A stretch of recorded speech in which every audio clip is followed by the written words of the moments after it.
टाटोटी नगर पालिका में अवैध रूप से और अलोकतांत्रिक तरीके से परिसीमन करने का आरोप लगाते हुए आज स्थानीय लोगों ने जिला कलेक्टर को ज्ञापन सौंपा और पूर्ण परिसीमन करवाने की मांग की।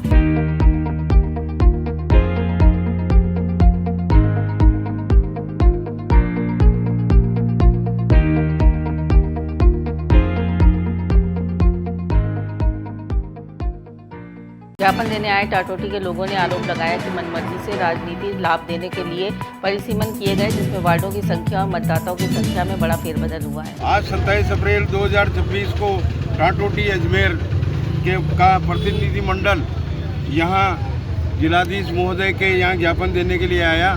ये है कि नवसर्जित नगरपालिका टाटोटी 2025 में निर्वाचन विभाग द्वारा परिसीमन के बाद में अप्रैल 26 में जो वोटिंग लिस्टें जारी हुई हैं, उन लिस्टों में अलोकतांत्रिक अन्यायपूर्ण तरीके से अनियमितताएं काफ़ी भारी मात्रा में देखने को लगी हैं। नगरवासियों में बड़ा रोष व्याप्त है और परिसीमन के बाद में वार्डों का क्षेत्र और मतदाताओं की संख्या में बहुत बड़ा अंतर दिखाई दे रहा है। वर्तमान में कुल मतदाता संख्या 5780 के आधार पर 20 वार्ड बनाए गए हैं, जिसके अंदर प्रस्तावित वार्डों में 1, 2, 3 के अंदर लगभग 3000 मतदाता हैं और बाकी 17 वार्डों के अंदर 2800 मतदाता हैं। ये अंतर इतना बड़ा है कि ये लोकतांत्रिक वे से अन्यायपूर्ण है। इसलिए हम ये मांग रखते हैं कि हम लोगों को न्यायपूर्ण तरीके से इन वार्डों का परिसीमन पुनः किया जाना अपेक्षित है, ताकि हमारे को न्याय मिल सके और लोकतंत्र जीवित रह सके।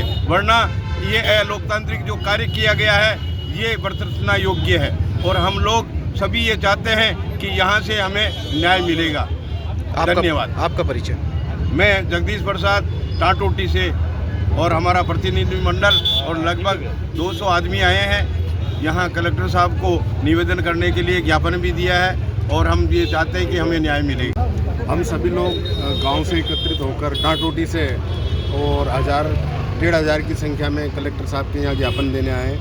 जो परिसीमन किया गया उसके आधार पे अलोकतांत्रिक तरीके से बहुत सी अनियमितताएं पाई गई हैं। हमने कलेक्टर साहब को मांग रखी है कि दोबारा परिसीमन कराया जाए और इसको नियमित तरीके से देखा जाए। क्या लगता है आपको किस तरीके से अनियमितताएं रही हैं, कारण क्या रहा है? अनियमितताएं इस तरीके से रही हैं कि 1, 2, 3 वार्ड में हमारी 3000 लगभग मतदाता सूची है और बाकी 17 वार्डों में 2800 मतदाता सूची है। एक तरफ 17 वार्ड हैं, एक तरफ 3 वार्ड हैं। लगभग आधे से भी ज़्यादा अंतर 3 वार्डों में है। इधर 3000 है, उधर 2800 है। इसको लेकर हमने कलेक्टर साहब को ज्ञापन दिया है। क्या आश्वासन मिला? कलेक्टर साहब ने कहा है कि एक बार जांच की जाएगी, कराई जाएगी। क्या आप नहीं चाहेंगे कि आपने जेईई और नीट के क्वेश्चंस इसी तेजी से सॉल्व करें? मोशन अजमेर में हम उन्हीं कोटा के फैकल्टीज को लेकर आए हैं जो आप जैसे ही हजारों बच्चों का जेईई और नीट क्लियर करवा चुके हैं। तो अभी रजिस्टर करें मोशन अजमेर, क्योंकि मोशन है तो भरोसा है। गाड़ी को पेट्रोल चाहिए और सर्विस पर चाहिए सेविंग्स, तो आइए श्रीनगर रोड के रिलायंस पेट्रोल पंप अजमेर पर, और जैसे ही आप करवाते हैं टैंक फुल, अजमेर ऑटो और अजमेर होंडा देते हैं आपकी पेड सर्विस के लेबर चार्जेस पर 15% special discount. Offer valid for limited time.